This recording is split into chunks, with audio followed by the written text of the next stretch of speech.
Welcome to Workplace Psychology with Dr. Martha Grajdek. I'm Dr. Martha Grajdek. This podcast examines a wide variety of work-related issues through the lens of industrial and organizational psychology. And while many of the topics discussed here may be seen as intended for white-collar employees and their employers, in reality, the ideas presented here are applicable across organizations and industries. Additionally, many of the topics discussed here may be applicable outside of the workplace. I encourage you to examine what's presented here, apply what makes sense to you, and simply discard the rest. If you've ever been at an office or some kind of a workspace where many people come together to perform work, you know that there is a certain energy that one can experience that exists within the workplace environment, and that energy has to be just right in order to optimize not only everyone's experience at the workplace, but also to optimize their productivity, their morale, and how they experience being at work. The energy of a workspace or a workplace is really nothing more than the collection or the sum of what everyone contributes to that energy. But it's not just limited to people, it's also environmental factors that come into play. The reason why I say that the energy of a workplace has to be just right is because if the energy is too low or too high, it can have detrimental effects on employees, their productivity, and their workplace experiences. In essence, we're looking for that happy middle ground where everyone can feel comfortable and be productive, as well as simply happy to be there. If the energy of a workplace is too low, there is a lack of drive, there is a lack of motivation that you can feel in the air. If the energy is too high, on the other hand, it can cause distractions and make it difficult to concentrate and to get anything done. So it's not difficult to see why we're looking for that happy medium in terms of energy levels.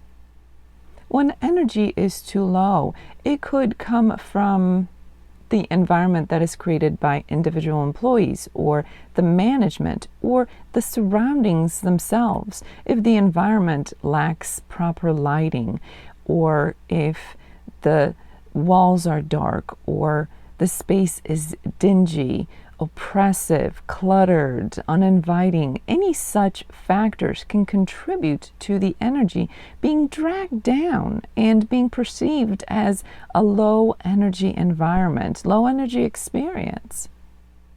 But too much of a good thing is not always good if the lights are too bright or colors of the workspace are so bright or maybe mismatched or confusing to the senses. It can be distracting. Noises, music, temperature that's off, all of those things can create restlessness and an environment that makes it difficult to get anything done. And while there are individual differences in terms of what a person finds to be their optimal level of energy for their environment, for their working space, their working experience, there is a certain range within which most people at the office or at the workplace will find relatively comfortable and inviting. As I already mentioned, individuals do contribute to that collective energy of the workplace. Some people have a talent, it seems, for dragging down the energy and the environment around them. Sometimes they get labeled as energy vampires. These may be people who are constant complainers or frequent complainers, or people with negative attitudes. toxic leadership or people who are generally unstable, whether that's in leadership or not, can also affect the energy and bring it down. At the same time, people with too much energy can also affect the environment by being too distracting or creating too many distractions. Busybodies or gossipers, people who are always in too many things all at once, people who are unfocused, can be very distracting to others. If you've ever struggled to concentrate when being around someone who simply can't sit still, you know exactly what I mean. Things such as emotional intelligence also contribute to the general state or the general feel or energy of a workplace, of a workspace.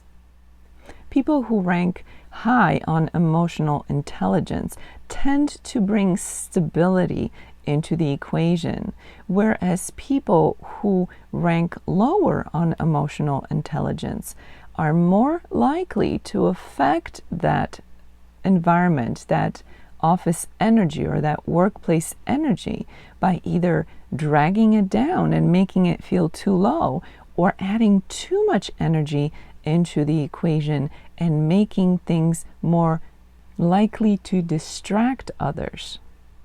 There's much to be said for energy dynamics. When you have a group of people that is closer to one another, more in sync in terms of their individual energy levels, then there's much less conflict between these levels of energy trying to work within the same space or to work with one another. That's why it's important for employers to pay attention or try to get a feel for an individual's level of energy when they're bringing a new team member on board. Ideally, we want to match the new team member to an existing environment if that environment is one that we desire to keep. The reality is that not everyone works in the kind of work environment that matches their own energy or their preferences for the kind of working environment where they do their best work. Many of you may be wondering, what does it mean? What do we do in such a situation? Because although ideally we would all like to work in the kind of environment that matches us in terms of energy, that's not always the reality. That's not always the case. There are things that everyone can do to help themselves work better in an environment that's not necessarily ideal. First and foremost, it's important to set boundaries. If you're working with people or in an environment where energy is either too high or too low, it's up to you to do your best to set boundaries that make it clear in terms of what kind of energy you're willing to interact with and what you will allow to affect you or not. It's also important to be proactive in managing stress. Life in general can be stressful enough, and of course work can be stressful as well. So not managing stress effectively and proactively can become problematic when dealing with the workplace environment that may not be as best suited for you as you would like. This is why it's so important to recognize what's going on with your own energy, the energy of your environment, your workplace, the people around you at work, and figure out where you are likely to be successful with focusing your energy, or how you should focus or spend your energy. The bottom line is that everyone is responsible for how they contribute to the collective energy of the workplace, but also their own experiences within their workplace. And I understand that you are not alone. There are other people and there's an established environment. So taking responsibility for your own experience at work may seem like a difficult task, but it's not one that is impossible. Remember, perception and lenses through which we view the world are key. As far as taking responsibility is concerned, let's start with employers. First and foremost, employers should really look into paying attention to the energy of the organization, the energy of the environment, of the office environment, of the workspace environment, the energy of the individual employees and the workforce collectively. In other words, employers will do well to start tracking or paying attention to the energy within their own organization. Let's face it, organizations measure all kinds of things. Unfortunately, measuring the energy of the workplace and of the organization is rarely done.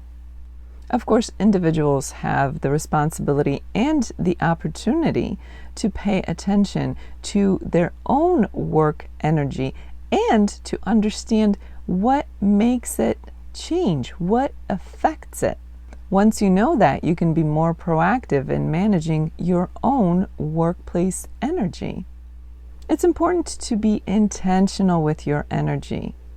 If your goal is to get things done at work and not be dragged down by low energy or distracted by other things, then you're ahead of the game simply by having plans and intentions for your own success. It's also important that you as an individual employee pay attention to how your work days are going. Sometimes it's important to stick to structure, and that may vary by day or by profession or by job or by level of responsibilities.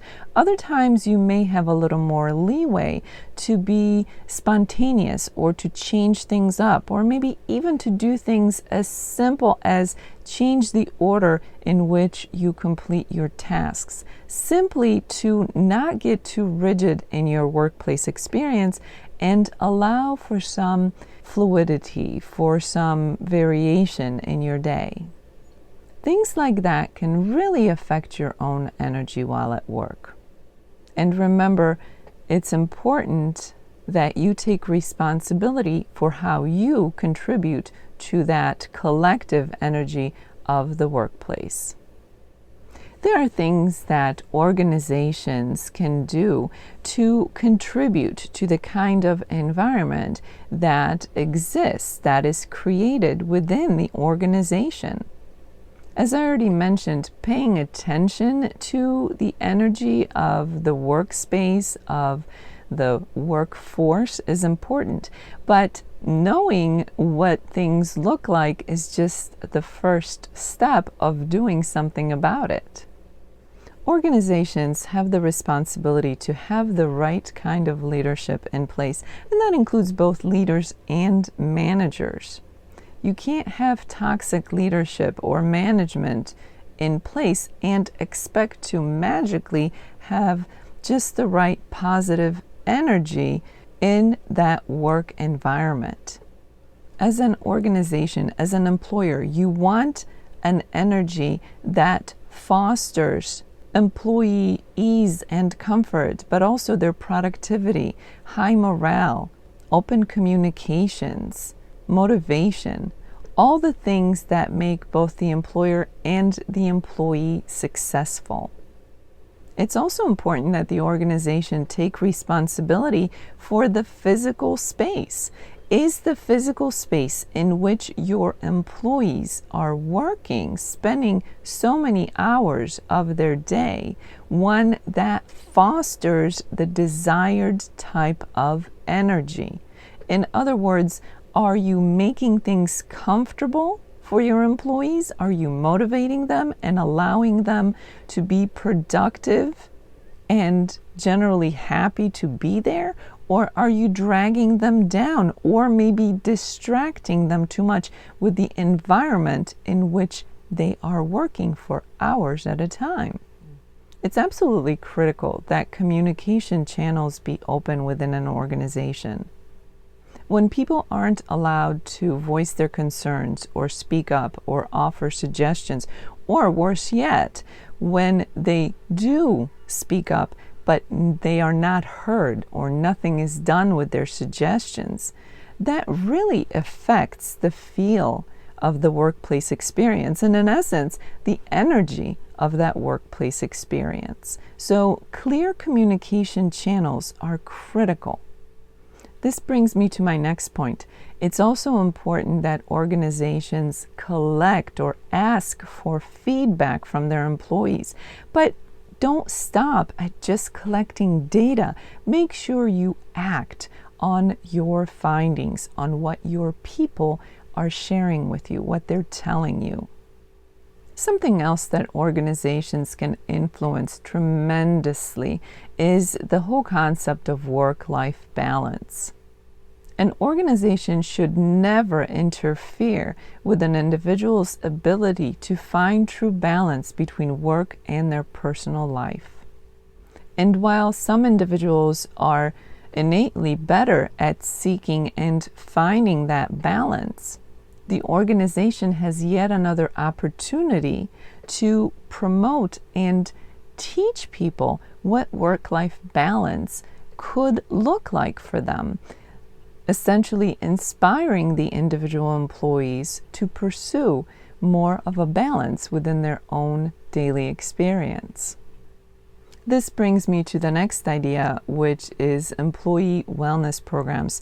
Being able to offer wellness programs to your employees is not just a great opportunity, it's essential. It should not be thought of as a bonus. It should be thought of as a basic. Employee wellness is in part what will contribute to the workplace environment, to the workplace energy. Wellness programs benefit both employee and employer alike. Create the right workplace environment by focusing on employee growth and development, and don't forget recognition for employee achievements.